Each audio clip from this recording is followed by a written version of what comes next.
हरि प्रिये वाञ्छाकल्पतरुभ्यश्च कृपा सिन्धुभ्येव च पतितानां पावनेभ्यो वैष्णवेभ्यो नमो नमः।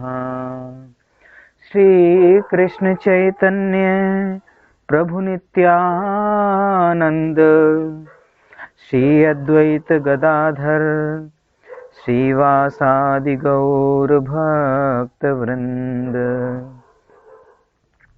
हरेर्नाम हरेर्नाम हरेर्नामैव केवलम् कलौ नास्तैव नास्तैव नास्तैव गतिरन्यथा। हरे कृष्ण कृष्ण कृष्ण हरे हरे, हरे राम राम राम हरे हरे। हरे कृष्णा। सभी भक्तजनों के चरणों में सादर दंडवत प्रणाम। ये कलयुग में हम सबका कल्याण केवल और केवल भगवान नाम से ही हो सकता है। सभी ग्रंथों को पढ़ने के पश्चात, चारों वेद, 18 पुराण और समस्त शास्त्रों को पढ़ने के पश्चात अंत में यदि कुछ निष्कर्ष निकलता है तो बस इतना ही निकलता है कि भाई राम राम करो, भगवान का नाम लो। सारे ग्रंथों का सार बस इतना ही है कि राम राम करो, और वो भी कलयुग में तो केवल इसी का ही आधार है और कि कोई आधार नहीं है पार जाने के, भगवान के पास जाने के, भगवान की सेवा प्राप्त करने के, गोलोक धाम साकेत धाम जाने का और कोई मार्ग नहीं है। और इस मनुष्य योनि में भी भगवान नाम करके बहुत से लोग यहीं धरा पर भी भगवान के साक्षात दर्शन करे हैं। हरेर नाम हरेर्नामैव केवलम, 3 बार कहा है हरि का नाम, हरि का नाम, हरि का नाम। कोई बार जब 3 बार बोली जाती है तो इसका मतलब वो अकाट्य सत्य है। कलौ नास्तैव नास्तैव, और 3 बार फिर कह रहे हैं कलयुग में कुछ भी नहीं है, कुछ भी नहीं है, कुछ भी नहीं है। कलौ नास्तैव नास्तैव नास्तैव गतिरन्यथा, जिससे तुम्हारी गति संभव हो भगवान नाम के अलावा और कोई आधार नहीं है जिससे हम इस मनुष्य योनि से पार हो करके भगवान के धाम जा सकें, भगवान के चरणों में भगवान की सेवा प्राप्त कर सकें। इसलिए जितना अधिक हो सके भगवान नाम का सहारा लें, भगवान का सहारा लें, सतत भगवान का चिंतन करें और भक्तों का संग करें, ताकि प्रतिदिन बार बार भक्तों का संग होने से भगवत चर्चा करने का और भगवान नाम लेने का सुअवसर प्राप्त होता रहे। भगवान कहते हैं गीताध्ययनशीलस्य प्राणायाम परस्य च नैव सन्ति हि पापानि पूर्वजन्म कृतानि च। गीताध्ययनशीलस्य प्राणायाम परस्य च नैव सन्ति हि पापानि पूर्वजन्म कृतानि च। गीता का जो अध्ययन करता है, गीता का जो पठन करता है, गीता की जो चर्चा करता है, गीता का जो स्वाध्याय करता है, कैसे करता है? निष्ठा पूर्वक, अर्थात पूर्ण विश्वास हो कि हम ठाकुर जी के हैं, हमें ठाकुर जी से बहुत प्रेम है, हमारे तो केवल वो ही सब कुछ है और दुनिया में कोई नहीं है, उनकी मुझे हर चीज पसंद है और ये ठाकुर जी के मुख से निकली हुई वाणी है, इसलिए हमें इनका हमारे हृदय में गीता जी के प्रति बहुत आदर है, बहुत श्रद्धा है, बहुत विश्वास है। तो भगवत भगवान के प्रति जैसे प्रेम है, ऐसे गीता जी के प्रति खूब प्रेम हो, खूब निष्ठा हो, उस पर खूब विश्वास हो, तो यदि कोई भगवत गीता को निष्ठा और गंभीरता के साथ पढ़ता है, तो भगवान कृपा करके उसके सारे पूर्व दुष्कर्मों के फलों को उस पर कोई भी प्रभाव नहीं पड़ने देते। प्रभाव नहीं पड़ने देने का मतलब कि हमारे पास दुख नहीं आएगा, आएगा दुख, परंतु उसका हम पर कोई असर नहीं होगा। बहुत से लोग होते हैं जो दुख में भी बड़े प्रसन्न रहते हैं, उन्हें लगता ही नहीं कि दुख आ गया है कोई, वो फिर भी वैसे ही मस्त मौला रहते हैं और दुख कट जाता है, पता ही नहीं चलता। दूसरे सोचते हैं अरे ये भक्त है, भगवान का भजन करता है, देखो कितने कष्टों में है, पर उसे कोई कष्ट नहीं होता, वो बड़ा प्रसन्न रहता है। दूसरों को लग सकता है कि ये दुख में है, पर भक्त कभी दुख में नहीं होता, क्योंकि उसका सब कुछ योग क्षेम बहन करने वाले भगवान होते हैं। और भगवान कह रहे हैं कि जो कोई भी गीता का अध्ययन निष्ठा पूर्वक करता है, गंभीरता से करता है, भगवान कृपा करके उसके सारे पूर्व दुष्कर्मों के फलों का उस पर कोई प्रभाव नहीं पड़ने देते। भगवान भगवत गीता के अंतिम श्लोक अध्याय 18 और 66वें श्लोक में इस बात पर बहुत जोर देते हैं कि एकमात्र मेरी शरण में आ जाओ, मैं तुम्हारे सारे पापों को नष्ट कर दूंगा। तो गीता पढ़ने का बहुत ही लाभ है। हमारे जो सांसारिक दुख हैं वो तो दूर होंगे ही होंगे, परंतु गीता जी प्रदान क्या करती है? गीता जी केवल भगवान से प्रेम प्रदान करती है। वो हमें सिखाती है कि किस तरह से हम इसी जीवन में भगवत प्राप्ति कर सकें, किस तरह से इस जीवन के पश्चात भगवान के पास जा सकें। इस जीवन में तो भगवत प्राप्ति होगी, भक्ति मिलेगी, भगवान के दर्शन, भगवान के चमत्कार, भगवान की कृपा अनुभूति, और इस जीवन के बाद भगवान का धाम। दोनों हाथ में लड्डू है, अभी भी और बाद में भी। गीता अध्ययन करने का इतना लाभ है। आज हम श्रीमद् भगवद गीता अध्याय 3 श्लोक संख्या 43, अध्याय 3 श्लोक संख्या 43 सबसे आखिरी श्लोक है। हम लाइन से ही चल रहे हैं और आज अध्याय 3 का अंतिम श्लोक है। इस अंतिम श्लोक को आज संपूर्ण करके कल अध्याय 4 में प्रवेश करेंगे। अध्याय 3 का श्लोक संख्या 43, आप सभी पुस्तक खोल लीजिए और हमारे बाद में आपको भी पढ़ने का मौका मिलेगा।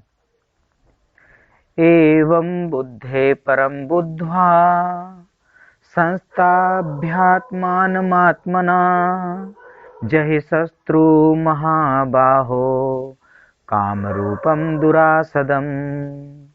एवं बुद्धे परम बुद्ध्वा संस्तभ्यात्मानमात्मना जहि शत्रु महाबाहो कामरूपम दुरासदम्। पढ़िए प्रभु जी। कोई बात नहीं। एवं बुद्धे परम बुद्ध्वा संस्तभ्यात्मानमात्मना जहि शत्रु महाबाहो कामरूपम दुरासदम्। भगवान अध्याय 3 में हम किस प्रकार कर्म करके भगवत प्राप्ति कर सकते हैं, इस पर विशेष जोर दिया है। इसीलिए इस अध्याय 3 का नाम कर्म योग है। कर्म योग अर्थात कर्म के द्वारा हम किस प्रकार भगवत प्राप्ति कर सकें। गीता में सभी योग के माध्यम से भगवत प्राप्ति करने का विधान बताया गया है। जैसे ज्ञान मार्ग के द्वारा अर्थात प्राणायाम, ग्रंथों का पढ़ना और वेदों और इन सब योग शास्त्रों को, उपनिषदों को पढ़ करके, प्राणायाम आदि करके योग की उच्च कोटि पर पहुंच करके भगवत प्राप्ति करना, उसके माध्यम से लोग भगवान के प्रकाश में विलीन हो जाते हैं। वो योगी जो होते हैं वो समझते हैं कि भगवान निराकार हैं और एक बहुत बड़े प्रकाश के पिंड हैं, उनमें केवल प्रकाश ही प्रकाश है, और इसलिए निराकार योगी लोग सगुण साकार का उपासना नहीं करते और वो फिर वो चाहते हैं कि हम उसी ब्रह्म, उसी प्रकाश में विलीन हो जाएं, ऐसा वो सोचते हैं। तो इस तरह से योग मार्ग भी बताया गया है, जिसे ज्ञान मार्ग भी कहते हैं। कर्म मार्ग के द्वारा कैसे हम भगवत प्राप्ति करें, वो अध्याय 3 में बताया गया है। और उसके बाद में फिर भक्ति योग के बारे में भी बताया गया कि कैसे हम भक्ति के द्वारा भगवान की प्राप्ति करें।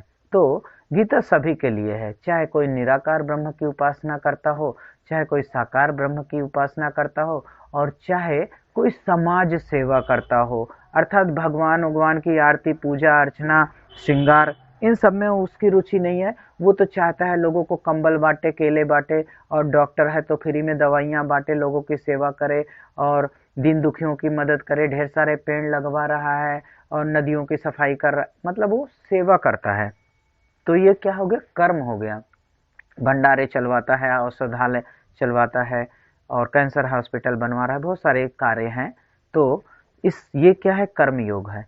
कर्म योग के द्वारा भी हम भगवत प्राप्ति कर सकते हैं। और कोई के पास इतना पैसा ना हो तो क्या करे, वो कैसे भगवत प्राप्ति करे, और चाहता कर्म योग है, तो वो अपने घर परिवार में जो भी लोग हैं उन सबकी सेवा करके भगवान की प्राप्ति कर सकता है। इसकी विधि अध्याय 3 में बताई गई है। आज तो हम लगभग अंतिम श्लोक पर हैं, इसलिए संक्षिप्त में जल्दी जल्दी थोड़ा सा सार मैं जरूर रखूंगा, ताकि जो है एक दोबारा से रिकैप हो जाए कि हम किस प्रकार कर्मयोग के द्वारा भगवान की प्राप्ति करें। तो यदि मन भगवान की सेवा में निरंतर लगा रहता है तो इन इंद्रियों के अन्यत्र रत होने की संभावना नहीं रहती। अगर हम लगातार भगवान की सेवा में लगे रहें, हमारी सारी इंद्रियां भगवान की प्रसन्नता के लिए काम करती रहें, तो इंद्रियों के इधर उधर जाने की संभावना नहीं रहती। भगवान अंतिम कुछ 4-5 श्लोकों में इसका वर्णन करते हैं कि इंद्रियों को वश में करो, और ये आखिरी श्लोक में भी भगवान यही कह रहे हैं कि तू इस काम रूपी दुर्जय शत्रु को मार डाल। ये काम रूपी दुर्जय शत्रु क्या है, हमारी बहुत सारी वासनाएं हैं, बहुत सारे संसार की चीजों को प्राप्त करने की इच्छाएं हैं। कह रहे हैं भगवान इन्हें मार डालो। ये कब होती हैं, जब हमारी इंद्रियां संसार की ओर ज्यादा देखती हैं, संसार की चीजों को पाना चाहती हैं, उधर की तरफ भागना चाहती हैं, तो कामना बढ़ती है। कामना बढ़ने से इंद्रियां सक्रिय हो जाती हैं, उन्हें पाने की इच्छा करती हैं। जब उन्हें पाने की इच्छा करती हैं तो मन विचलित होता है। मन क्या कहता है कि हाँ हाँ जरूर मिलना चाहिए हमें, वो बुद्धि से बोलता है, बुद्धि योजना बनाती है उसे प्राप्त करने की। फिर यहीं पर भगवान कह रहे हैं कि जब संसार की चीजों को ही प्राप्त करने की इच्छा मनुष्य में अधिक होती है, तो उसकी इस बुद्धि के ऊपर एक धुआं सा आवरण छा जाता है। 2-3 श्लोक पहले इस संबंध में भगवान कह रहे थे कि वो धुआं सा छा जाता है। वो कैसा धुआं होता है कि ध्रुमे नाव्रियते वहिन्नर यथादर्शो मलेन च यथोल्बेनावृतो गर्भस् तथा तेनेदमावृतम। भगवान कहते हैं उस बुद्धि के ऊपर वो धुआं छा जाता है, जिसके कारण उसे आत्म साक्षात्कार नहीं हो पाता। हम यदि संसार की ओर भागेंगे तो हमें भगवान की भक्ति में रुचि नहीं रहेगी। क्यों नहीं रहेगी? क्योंकि बुद्धि के ऊपर वो एक आवरण छा गया, धुएं का, कामना का आवरण छा गया। वो आवरण हमें भगवान तक जाने से रोकती है, हमें दिखाई नहीं देता। क्यों नहीं दिखाई देता? क्योंकि बुद्धि से ऊपर अहंकार है, उससे ऊपर आत्मा है और उससे ऊपर परमात्मा है। हमारी आत्मा में भगवान विराजमान है। बुद्धि के बाद आत्मा का जो कांटेक्ट है वो होना चाहिए। आत्मा से कांटेक्ट नहीं होगा। क्यों नहीं होगा? क्योंकि बुद्धि के ऊपर एक आवरण छा गया। ऐसा भगवान कह रहे हैं वो धुएं का सा आवरण है, और उस धुएं में कामना ही कामना भरी पड़ी है। इसी कारण से वो धुआं इकट्ठा हो गया है और हमें अपनी आत्मा का दर्शन नहीं हो रहा है। हमें भगवान का दर्शन नहीं हो रहा, हमारा मन एक माला भी करने की नहीं हो रही है, हमें भक्तों से बात करने की इच्छा नहीं होती है। जैसे ही कोई संत महापुरुष दिखाई देता है, जैसे कोई भक्त दिखाई देता है, तो हमारे मन में यही होता है, अरे इन्होंने तो पूरी दुनिया बिगाड़ रखी है, ऐसी भावना हमारे हृदय में आने लगती है। संसार में देखो कितनी अच्छी अच्छी चीजें हैं यार, इनको देखो ऐसे ही लंगोटी पहन कर घूम रहे हैं, इन्हें जैसे किसी चीज का आनंद ही नहीं लेना है, पागल है सब के सब, भागे रहे हैं पता नहीं कहाँ को, और खुद तो बिगड़े हुए हैं, दूसरे को और बिगाड़ रहे हैं। ऐसी भावना आएगी कब? जब हम संसार की ओर भागेंगे। और इससे संसार की ओर ना जाके भगवान की ओर जाना हो तो क्या करना होगा? भगवान कह रहे हैं बुद्धि से पर, अर्थात वो आत्मा जो बहुत बलवान है, उस आत्मा को श्रेष्ठ मानो। हमें वही परमात्मा की ओर जाना है, जो हमें वही आदेश देगी, वही मन में लगाएगी, लौ लगाएगी। और इसके लिए बुद्धि के द्वारा, क्योंकि अब ऊपर से नीचे चलना है। कल हमने बताया था नीचे से ऊपर, नीचे से ऊपर यानी इंद्रिय, फिर मन, और उसके ऊपर बुद्धि। अब भगवान कह रहे हैं तो आत्मा को श्रेष्ठ मान करके बुद्धि के द्वारा मन को वश में करो। जब मन वश में होगा तो मन वश में हो जाएगा, तो फिर इंद्रियां वश में हो जाएगा, क्योंकि इंद्रियां सबसे नीचे स्तर की हैं, मन उससे ऊपर का बॉस है, उससे बड़ा बॉस बुद्धि है। बुद्धि के द्वारा मन को वश में करो, मन फिर इंद्रियों को वश में करेगा, और इस तरह तुम इस काम रूपी दुर्जय शत्रु को मार डालो। तो फिर क्या होगा? तो फिर भजन में मन लगेगा। अगर हम काम रूपी दुर्जय शत्रु को मार देंगे तो हमें काम, हमारी जो काम की चीजें हैं वो हमें कैसे प्राप्त होंगी? कल इसके बारे में बताए थे कि जब हम संसार की ओर होते हैं तो सूर्य भगवान हमारे पीछे होते हैं, और हमारी परछाई बहुत लंबी पड़ी होती है सामने, हमारे सामने। हम उस परछाई, उस संसार रूपी परछाई को पकड़ने के लिए दौड़ते हैं, परंतु कभी भी परछाई हमारे हाथ में नहीं आती है। हम बस दौड़ते ही रहते हैं, पर कभी भी संसार हमारे हाथ में नहीं आ सकता।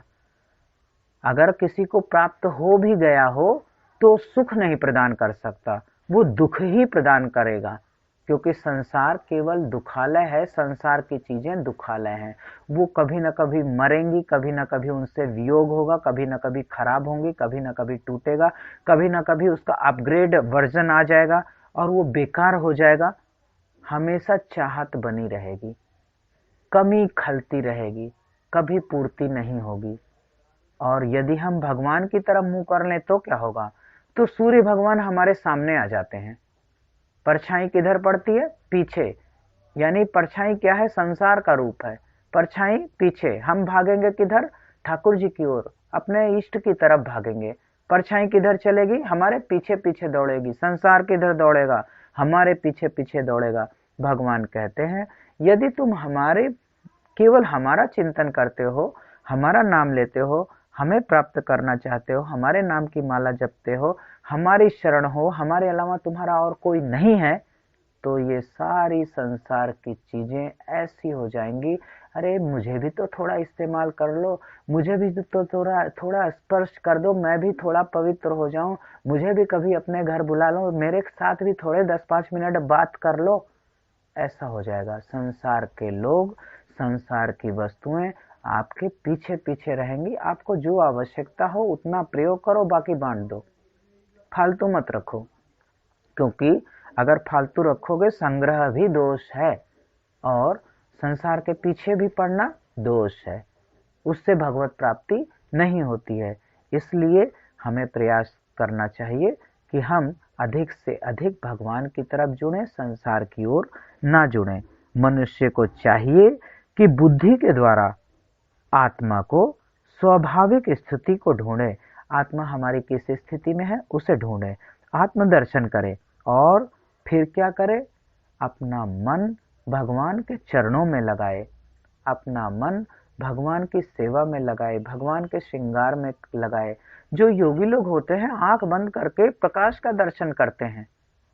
जो भक्त लोग होते हैं वो अपने ठाकुर जी को स्नान करा के, उनके चेहरे पर तरह तरह की पेंटिंग बना करके, चित्र बना करके, फिर उन्हें सुंदर पोशाक पहना के, अपने हाथों से उनकी पगड़ी सजाते हैं, उन्हें माला पहनाते हैं, उनके हाथों में बाजूबंद, पैरों में पायल पैजनियां पहनाते हैं।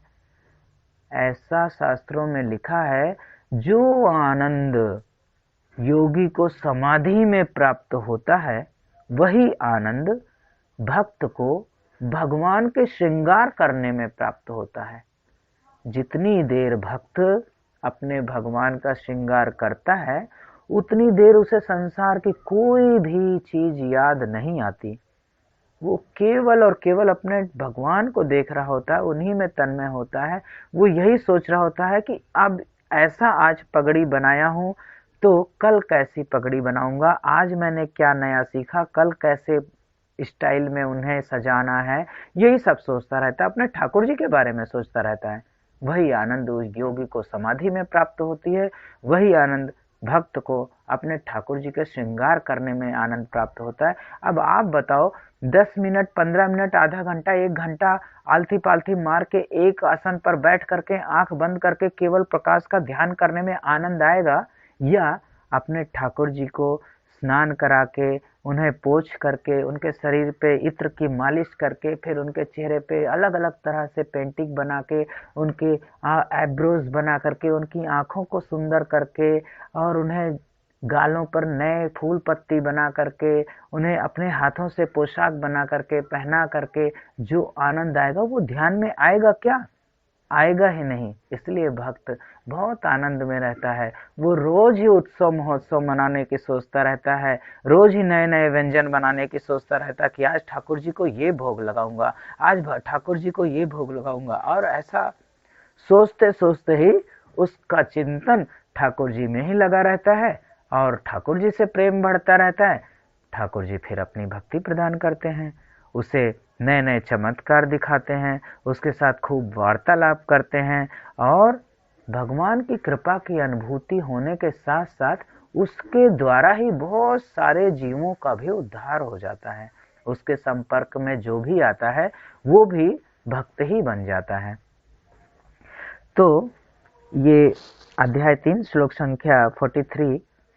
एवं बुद्धे परम बुद्ध्वा संस्तभ्यात्मानमात्मना जहि शत्रुं महाबाहो कामरूपम दुरासदम्। भगवत गीता का यह 3 अध्याय निष्कर्ष है। अब हम अंतिम श्लोक पर हैं। इसमें लगभग अंतिम बात ही जो भगवान कह रहे हैं कि मनुष्य को निर्देश देते हैं कि वह निर्विशेष शून्यवाद को चरम लक्ष्य ना माने, अर्थात अपना अंतिम लक्ष्य क्या, निराकार को ना माने।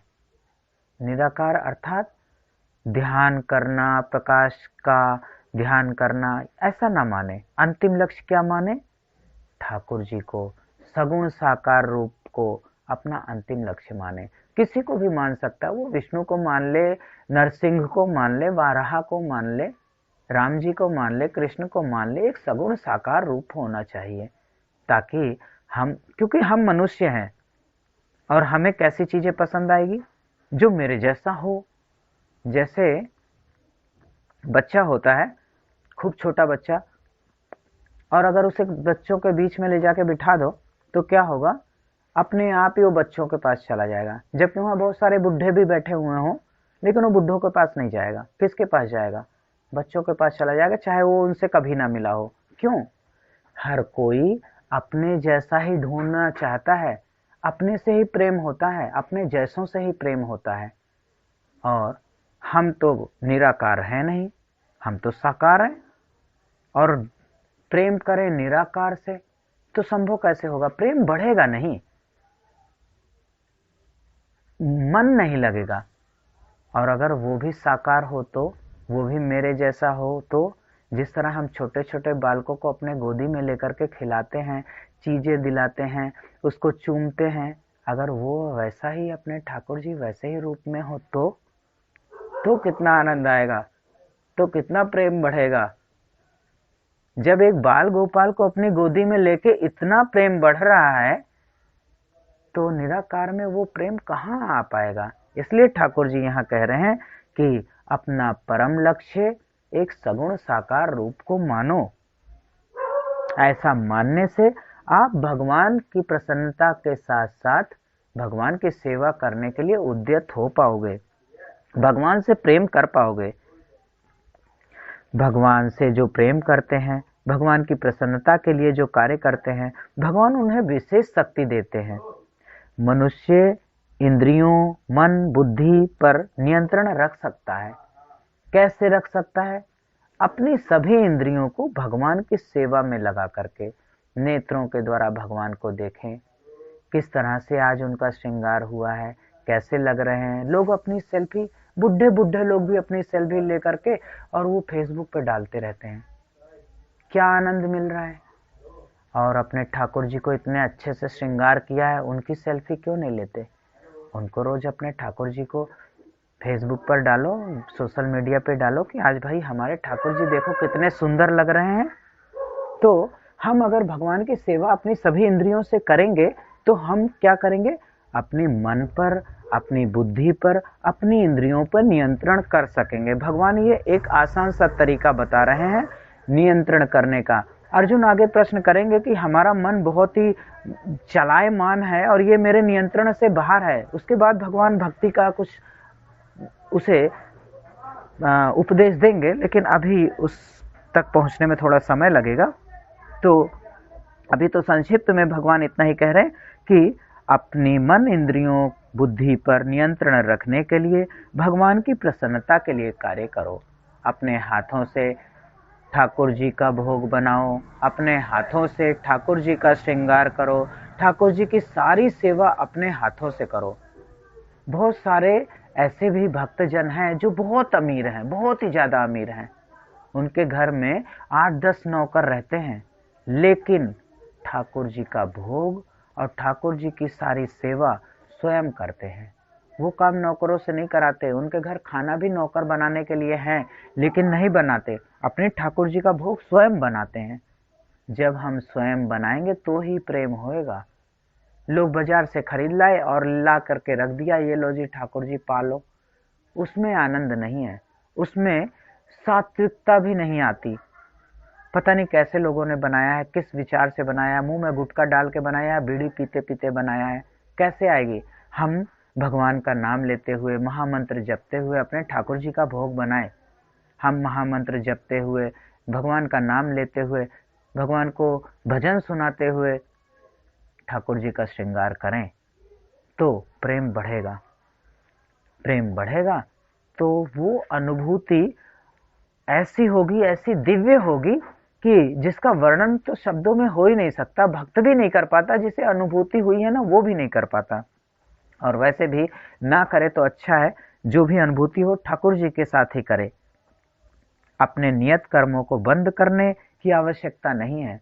कर्म योग में भगवान कहते हैं जो भी जिसका नियत कर्म है उसे बंद नहीं करना। ये नहीं कि हम ठाकुर जी की सेवा कर रहे हैं इसलिए आज से हम काम पे नहीं जाएंगे, आज से हम मम्मी पापा का कोई काम नहीं करेंगे, आज से हम घर का खाना नहीं बनाएंगे या चूल्हा चौका नहीं करेंगे, या जिन पुरुषों का काम और भी है वो काम नहीं करेंगे, बच्चों को स्कूल छोड़ने नहीं जाएंगे, कुछ भी काम नहीं करेंगे।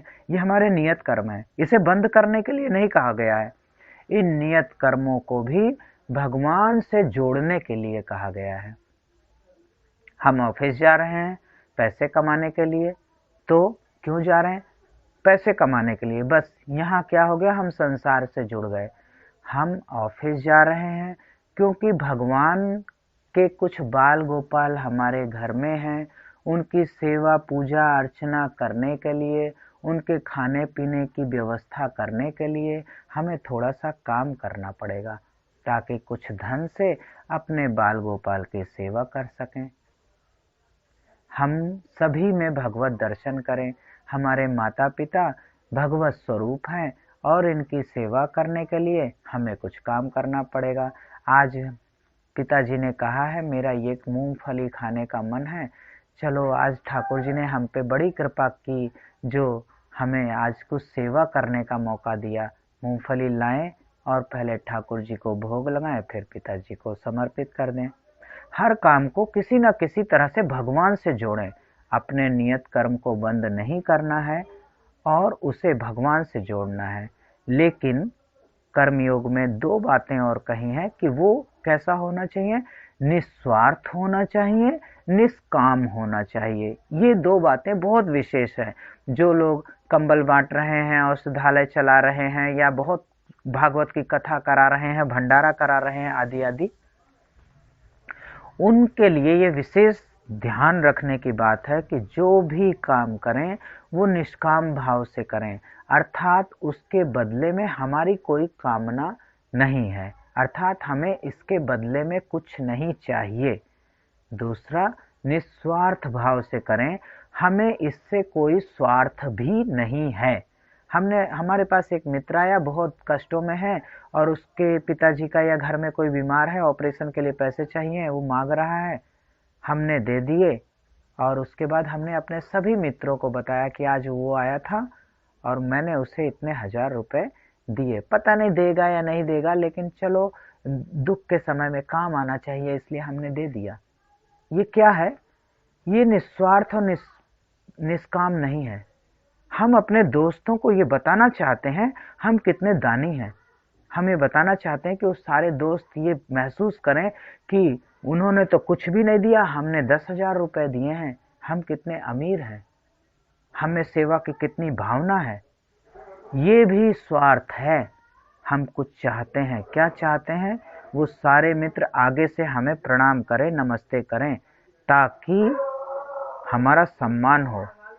अगर इतनी भी कामना है ना कि वो हमें प्रणाम करें, वो लोग ये जाने कि हम बड़े दानी हैं, तो भी ये निस्वार्थ नहीं है, निष्काम नहीं है, और इससे भगवान की प्राप्ति नहीं है, नहीं है, नहीं है। तो फिर पुण्य करने का तो कुछ लाभ होगा। हाँ होगा, स्वर्ग मिलेगा, स्वर्ग में जाएंगे। इन पुण्य कर्मों का फल भोगने के पश्चात वापस इसी धरती पे आ जाएंगे। और चूंकि पुण्य तो अब खत्म हो गए हैं, इसलिए जीरो से फिर शुरू करना है, फिर इकट्ठा करो अब पुण्य। और कहाँ पैदा होंगे? जरूरी नहीं है बहुत अच्छे घर में पैदा होंगे, बहुत खराब जगह, क्योंकि पुण्य नाम की कोई चीज ही नहीं रही, तो अच्छे घर में कहाँ पैदा हो जाएंगे? होंगे ही नहीं। जो कुछ भी करें नियत कर्म वो निष्काम भाव से, निस्वार्थ भाव से। पिताजी की सेवा कर रहे हैं इसलिए कर रहे हैं क्योंकि पिताजी ने इंश्योरेंस करवा रखा है। हमारे पड़ोस में भी एक सेवा कर रहे हैं बहुत ज्यादा, बस इसीलिए कर रहे हैं क्योंकि उनकी पेंशन बहुत ज्यादा आती है, चलने फिरने में वो असमर्थ है, और बहुत सारा धन उन्हें, पीएफ क्या है वो, नौकरी खत्म हो जाती है तो फंड मिलता है, बहुत सारा धन मिल रहा है, तो इसलिए वो कर रहे हैं। ये क्या है? पिताजी की सेवा नहीं हो रही है, उन्हें स्वार्थ है।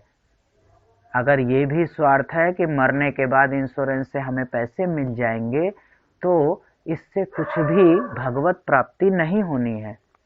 अगर हम हमारे पिताजी हैं, बस यही सोच करके हमने उनकी सेवा की है, तो ही हमें कुछ मिलेगा। एक बार एक अदालत में दो भाइयों का वो आ गया, क्या कहते हैं, अदालत में मुकदमा आ गया।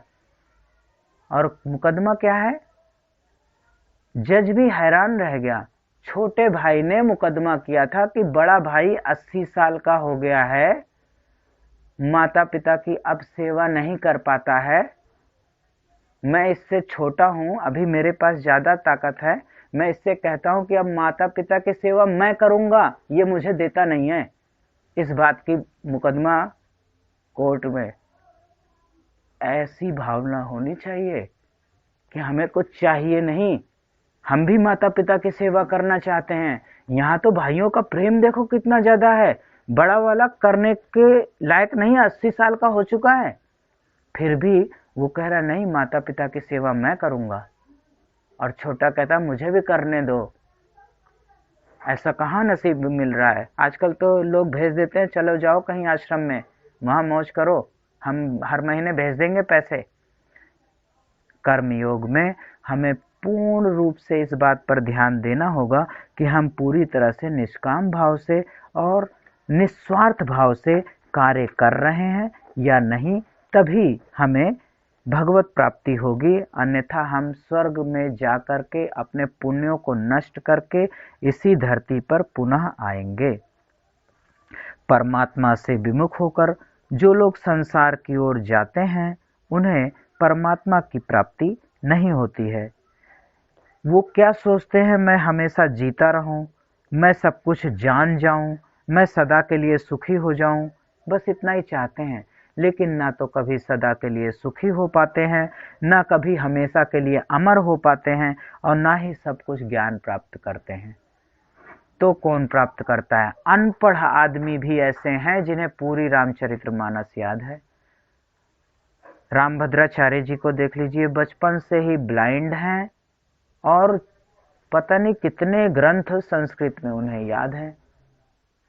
तो पढ़ा लिखा होकर के बहुत ज्यादा ज्ञान प्राप्त करके क्या कर लेगा? अनपढ़ आदमी भी गीता पूरी याद कर रखा है। वो ज्ञानी है जिसे ये पता है कि हमारा अंतिम लक्ष्य भगवान है, हमें जो कुछ भी करना है भगवान के लिए करना है। अपना सारा नियत कर्म जो हम प्रतिदिन कर रहे हैं उसे भगवान से जोड़ना है, और ये ऐसा जोड़ देना कि हम ये भगवान के लिए कर रहे हैं। हर काम को भगवान से जोड़ा जा सकता है। अगर कोई ऐसा काम है जो आप ये सोच रहे हो कि ये काम हम भगवान से नहीं जोड़ पा रहे हैं, तो आप उस काम को हमें व्हाट्सएप पर भेज दीजिएगा। मैं बताऊंगा कि उस काम को भगवान से कैसे जोड़ें। जिसने संसार से अपना संबंध जोड़ा है वही उसे तोड़ सकता है, दूसरा कोई उसे नहीं जो तोड़ सकता। हमने अपने आप को संसार से जोड़ा है, तो हमारा ही काम है कि हम इसे तोड़ें और इसे तोड़ करके भगवान की ओर जोड़ सकें। इसलिए भगवान ने अपने द्वारा ही संसार से संबंध विच्छेद करके काम को मारने की इस श्लोक के द्वारा आज्ञा दी है, ताकि हम स्वयं ही काम को मार सकें। परमात्मा की प्राप्ति संसार की सहायता से नहीं होती। संसार के आदमी की सहायता लेकर के कभी भी परमात्मा की प्राप्ति नहीं होती। हम अपनी ही सहायता लेकर के भगवान की प्राप्ति कर सकते हैं। और भगवान की प्राप्ति कैसे हो सकती है? संसार का त्याग करने से भगवान की प्राप्ति होती है। या तो हम संसार की तरफ जा सकते हैं या भगवान की तरफ जा सकते हैं। ऐसा नहीं हो सकता कि हम दोनों तरफ ही जाएं। एक ही तरफ जाने का रास्ता है। सांसारिक इच्छाओं को मिटाने के लिए परमार्थिक इच्छा करना बहुत उपयोगी है। संसार की इच्छा अगर मिटानी है तो जो चीज हम प्राप्त करना चाहते हैं उसे बांटने की सोचें, परमार्थ का काम करें। परमार्थ का काम करने से, कर्मयोग क्या है? दूसरों की सेवा करना होता है। परमार्थ का काम करने से धीरे धीरे संसार से विरक्ति हो जाती है। लेकिन इस बात पर एकदम अच्छे से दृढ़ रहे कि इसमें हमारा कोई स्वार्थ ना हो और हमारा कोई लाभ ना हो, उससे हमें कोई लाभ ना प्राप्त हो रहा हो और हमें कोई उसका स्वार्थ ना हो। हमारी फोटो उस पर ना छपती हो, हमारा सम्मान ना होता हो, हमें मंच पे बुला के माला ना पहना करके ये बताया जाता हो कि आज का भंडारा इन्होंने करवाया है, तो भगवान की प्राप्ति होती है। परमार्थिक कार्यों के द्वारा भी भगवान को प्राप्त किया जा सकता है। इसलिए परमार्थिक इच्छा करना जरूरी है। यदि परमार्थ यानी संसार के लोगों की सेवा करना, परमार्थिक इच्छा बहुत तीव्र हो जाए तो संसार की इच्छा अपने आप मिट जाती है, ऐसा भगवान कहते हैं। लौकिक इच्छाएं सर्वदा मिटाने पर, जब पूरी तरह से लौकिक इच्छा मिट जाती है तब भगवान की प्राप्ति की इच्छा होती है। नित्य प्राप्त परमात्मा का तब अनुभव होता है। परमात्मा सदा सर्वदा विद्यमान है, हर समय है, हर जगह है। लेकिन जब तक हम अपने अंदर से प्रयास नहीं करेंगे वो हम पर अपनी कृपा भी नहीं करेंगे। तो कृपा तो भगवान कहते हैं हम सब पर करते हैं। हाँ, सब पर करते हैं। भगवान बड़े कृपालु हैं, इसलिए हमें सांस लेने के लिए ऑक्सीजन, देखने के लिए नेत्र, सुनने के लिए कान, चखने के लिए जीभ दे रखी है। लेकिन जो भक्ति करते हैं उन्हें परमात्मा का अद्भुत और लौकिक चमत्कार अनुभूति प्रेम की प्राप्ति होती है जो औरों को नहीं होती है। ये विशेष कृपा है। भगवान कहते हैं अहि शत्रुम महाबाहो काम रूपम दुरासदम। यहाँ महाबाहो शब्द का प्रयोग किया गया है। महाबाहु जिसकी बाहु में बहुत बल है। हमें अपने बाजुओं में बहुत बल इकट्ठा करना पड़ेगा, क्योंकि ये काम बहुत आसानी से नहीं मरने वाला है। इसलिए भगवान ने यहाँ महाबाहु शब्द का प्रयोग किया गया है। बड़ी और बलवान भुजाओं वाला अर्थात शूरवीर वो महाबाहु होता है। ये कहकर भगवान बता रहे हैं कि तुम इस शत्रु का दमन करने में सक्षम हो और प्रयास करो। अगर हम प्रयास करेंगे तो शेष ताकत भगवान भी देंगे, और अगर हम प्रयास नहीं करेंगे तो संसार में बहुत सारी चीज हैं जो आकर्षित करती रहेंगी और हम उधर जाते ही रहेंगे। कभी वो आकर्षण ना तो समाप्त होगा और ना ही खत्म होगा, ना ही हमारी कभी तृप्ति होगी। इसलिए प्रत्येक साधक को अपने कल्याण का उद्देश्य पक्का कर लेना चाहिए और बताए जो मैंने कुछ बातें बताई उनका अपने जीवन में धारण करके काम को मारने का प्रयास करना चाहिए। कामनाओं के त्याग में अथवा परमात्मा की प्राप्ति में सभी लोग स्वतंत्र हैं। इसमें कोई परतंत्रता नहीं है कि हम इसलिए कामना का त्याग नहीं कर सकते क्योंकि इसने कह रखा है। परतंत्र नहीं है, किसी ने हमें बांध नहीं रखा है। नारायण।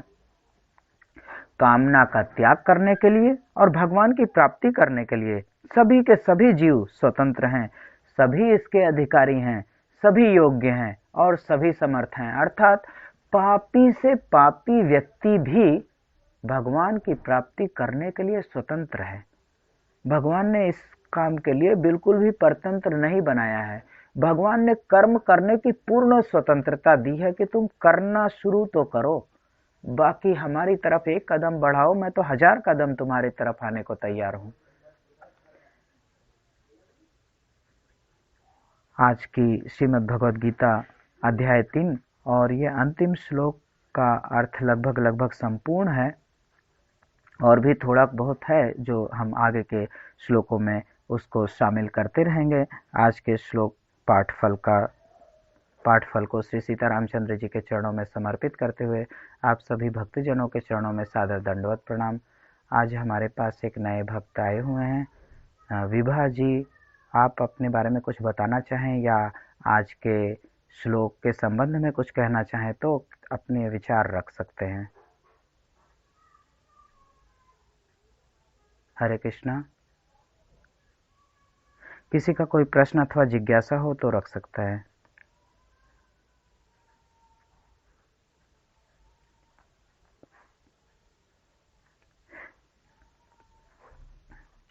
ठीक है, तो मैं अब एक कहानी सुनाऊं क्या? समय तो बहुत ज्यादा। हरे कृष्णा। देखिए, एक बहुत छोटी सी कहानी है। अभी भगवान ने कहा कि अपने आप का अंतिम लक्ष्य सगुण साकार रूप पर स्थापित करो, निराकार ब्रह्म की ओर स्थापित ना करो। इसी संबंध में एक छोटी सी कहानी है कि एक भक्त ने पूछा कि भाई, हम निराकार ब्रह्म की उपासना करते हैं, अच्छा है क्या? आप कहते हो कि भक्ति करो। हमारे गुरुजी तो कहते हैं कि जो है निराकार ब्रह्म सर्वोत्तम है, और उसमें कुछ लगता भी नहीं है। ना तो सेवा पूजा करने के लिए बहुत सारे चंदन और इत्र और धूप और हवन और वगैरह वगैरह बहुत खर्चा होता है। ना तो मूर्ति विग्रह खरीदनी है, ना तो समय बर्बाद करना है उन्हें नहाने धुलाने वगैरह वगैरह में। कोई चीज झंझट ही नहीं है। जहाँ हो जैसे हो बैठ जाओ और ध्यान करो। 4 बजे उठ जाओ, चाहे आधी रात को कर लो, चाहे कभी भी कर लो। खूब ध्यान करो, कंबल ओढ़ लो, चारों तरफ से ढक लो, अंधेरा कर लो और ध्यान करो। तो ये अच्छा है। बाकी ये भक्ति उक्ति तो बहुत बेकार है। तो संत महाराज ने कहा, ऐसा है, मैं आपके गुरुजी ने कहा है तो मैं मना नहीं करूंगा, लेकिन मैं एक कहानी सुना रहा हूं और उसे सुनने के बाद आपकी जो इच्छा होगी वो करना। कहानी कुछ ऐसे है कि 2 चींटियां थीं। पहले के ज़माने में हाथरस बड़ा प्रसिद्ध था। वहाँ मिश्री बना करती थी और चीनी का बूरा बना करता था, उससे मिश्री बनाई जाती थी। हाथरस मिश्री के लिए बहुत प्रसिद्ध था। वो एक पहले ज़माने में धागे वाली मिश्री आती थी, वो सारा का सारा हाथरस से आता था। अब धागे वाली मिश्री आनी बंद हो गई, अब मशीन से छोटे-छोटे क्यूब की तरह मिश्री आते हैं, वो बिल्कुल भी स्वादिष्ट नहीं होती है। तो 2 चींटियाँ थीं, वो आपस में बात कर रही थीं। कह रही थी कि मैंने सुना है हाथरस में ना बहुत अच्छा बूरा बनता है, चीनी का बूरा, और मिश्री बनती है। मेरा तो बड़ा खाने का मन कर रहा है। दूसरी चींटी ने कहा, हाँ बहन, मेरा भी मन कर रहा है। ऐसा करो, चलो हाथरस चलते हैं। अब भाई कई महीनों की यात्रा के बाद बेचारी थकी मादी हाथरस पहुंची। बड़े सारे कष्टों को झेलते हुए, मैं ज़रा जल्दी-जल्दी में सुना रहा हूँ ताकि आपका समय कम लगे और जो है सिर्फ उद्देश्य पर हम पहुँच सके कि इस कहानी से हमें क्या सीखने को मिल रहा है। तो वो दोनों एक फैक्ट्री में पहुँच गई जहाँ पे मिश्री बनती थी। बहुत बड़ी कढ़ाई थी, बहुत बड़ी, जैसा गाँव में आपने देखा होगा जो गुड़ बनता है तो बहुत बड़ी कढ़ाई में वो क्या कहते हैं, गन्ने का रस उबालते हैं, वैसी बहुत बड़ी कढ़ाई पे नीचे आग जल रही थी और जो है बहुत हल्का-हल्का आग था। उसमें बड़े-बड़े लंबे-लंबे लकड़ी के फट्टे से लोग उलट-पलट रहे थे ताकि जलने ना पाए और उसे पलटी मार रहे थे। फटाफट आवाज़ आ रही थी। चींटियाँ बड़ी खुश हो गईं कि चलो बहुत अच्छी फैक्ट्री में अब घुसे हैं, क्या बढ़िया सुगंध है, आहा! आनंद आ गया। एक चींटी जल्दी-जल्दी कढ़ाई पे चढ़ने लगी। एक कढ़ाई थी, उसे आँच से नीचे उतार करके और उसमें लकड़ी के बड़े से पलटे से बार-बार उसको चीनी को उलट-पुलट किया जा रहा था ताकि वो आपस में मिल के अच्छा बन सके। एक चींटी जल्दी-जल्दी कढ़ाई पे चढ़ने लगी। दूसरी चींटी ने कहा, अरे बहन क्या कर रही है, मरना है क्या, ये क्या कर रही है? कह रही, अब बहन मुझे मत रोक, अब तो मैं पहुंच गई हूँ, जिसे पाना था उसे पा लिया है, अब तू मुझे बिल्कुल भी मत रोक। उसने कहा, अरे मत जा ऊपर, मर जाएगी, यहीं नीचे रहे, अभी कोई ना कोई चीनी का बूरा छटक करके नीचे गिरेगा, यहीं खाते रहेंगे, मौज करते रहेंगे।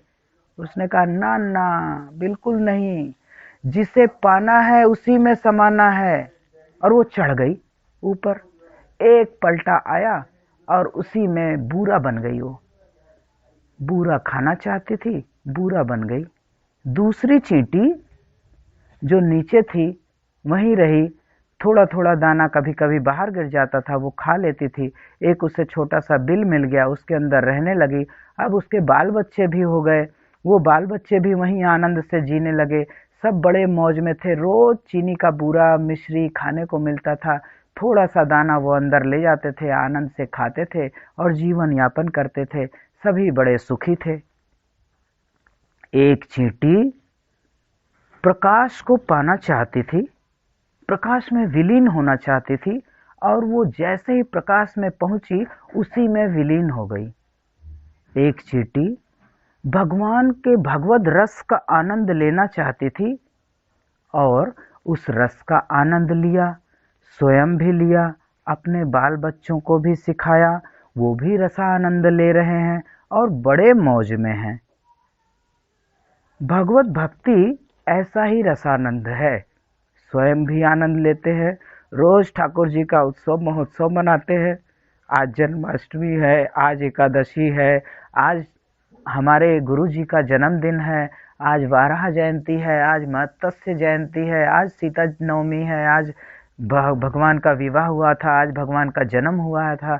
और रोज ही उत्सव महोत्सव मनाते हैं, नए नए पकवान बनाते हैं, जितना हमारा सामर्थ्य होता है उतना खर्च करते हैं और उसका आनंद लेते हैं, स्वयं प्रसाद पाते हैं, दूसरों को भी खिलाते हैं, सभी प्रसन्न होते हैं। और दूसरा क्या है, भगवान के प्रकाश में जाके स्वयं भी विलीन होकर के भगवान बन गए, चीनी का बूरा बन गए।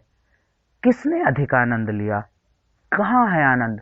हम आनंद ही तो प्राप्त करना चाहते हैं। ये जो संसार की ओर भागते हैं, क्यों भागते हैं? सोचते हैं उसमें बहुत आनंद है, बहुत आनंद मिलेगा, हालांकि उसमें आनंद नहीं है, हम ऐसा सोचते हैं। पर ये छोटी सी कथा में भी तो पता चल रहा है ना, आनंद कौन अधिक ले रहा है, कौन अपने परिवार के साथ सुखी है और कौन नहीं सुखी है। प्रकाश में मिल जाना, अपने आप को खो देना, अपने आप को विलीन कर देना में उतना आनंद नहीं है जरूर तुम प्रकाश बन जाओगे, जरूर चीनी का बूरा बन जाओगे, कोई खा लेगा या जो भी होगा, पर जो आनंद भक्त को आता है वो आनंद और कहीं नहीं है। इसलिए वृंदावन कभी भी चले जाओ, रोज ही 4 बारी 5 बारी आरती होती है, रोज ही अलग अलग टाइम अलग अलग वस्त्र पहना करके श्रृंगार होता है। सुबह जो ठाकुर जी श्रृंगार करे हैं वस्त्र पहने, शाम को वो वाला नहीं पहने, दूसरा श्रृंगार है। ऐसे ही हम घर में लड्डू गोपाल जी को रखते हैं, सुबह कुछ और पहनाते हैं, शाम को कुछ और पहनाते हैं, घुमाने ले जाते हैं, उनका अलग श्रृंगार करते हैं, रात्रि में उनके लिए वस्त्र अलग रखते हैं, उन्हें उड़ाते हैं, सुलाते हैं, दुनिया भर का काम करते हैं और आनंद लेते हैं। तो आप सभी से निवेदन है, अपने घर में गोपाल जी को पधराएं, उनकी सेवा करें। अगर आप अभी तक कुछ भी भक्ति की ओर नहीं बढ़े हैं तो अपने इष्ट का ध्यान लगाएं, सगुण सगुण साकार रूप का ध्यान करें और उनकी सेवा अर्चना करें, पूजा अर्चना करें। धीरे धीरे भगवान कृपा करेंगे, आप सबको भी भक्ति प्रदान करेंगे। जय जय श्री कृष्णा। आप सभी अब यहाँ से महामंत्र बोल करके प्रस्थान कर सकते हैं। किसी की कोई भी प्रश्न अथवा जिज्ञासा हो तो वो हमें व्हाट्सएप कर देगा, नेक्स्ट सत्र में हम उसे लेने की कोशिश करेंगे।